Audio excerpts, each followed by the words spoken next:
موضوع مورد بحث ما امید است. این روزها هرچی که میگردیم امید رو پیدا کردن نمیتونیم. بعض اوقات انسان ها یک چنانی ناامید میشه که نمیتونه و اصلا انگار که اتفاق بسیار ناگواری افتیده و تو هیچ روزنه و امید در زندگی خود نمیبینی.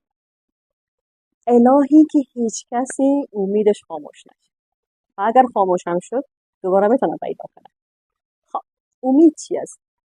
بنیانگذار روانشناسی یا رویکرد امید شنایدر میگه که امید مساوی است به انگیزه و مسیر.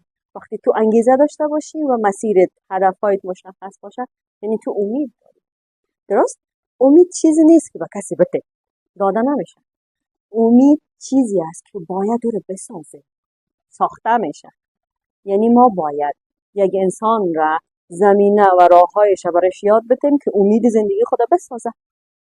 درست؟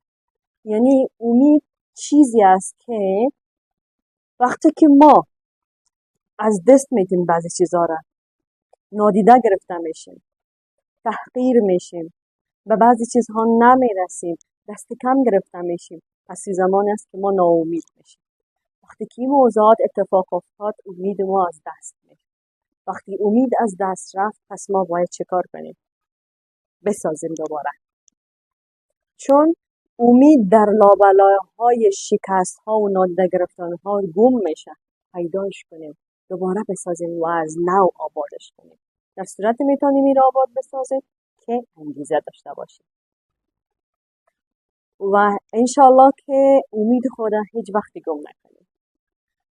با هر دلی که شاد شود شاد میشوم، آباد هر که گشت من آباد.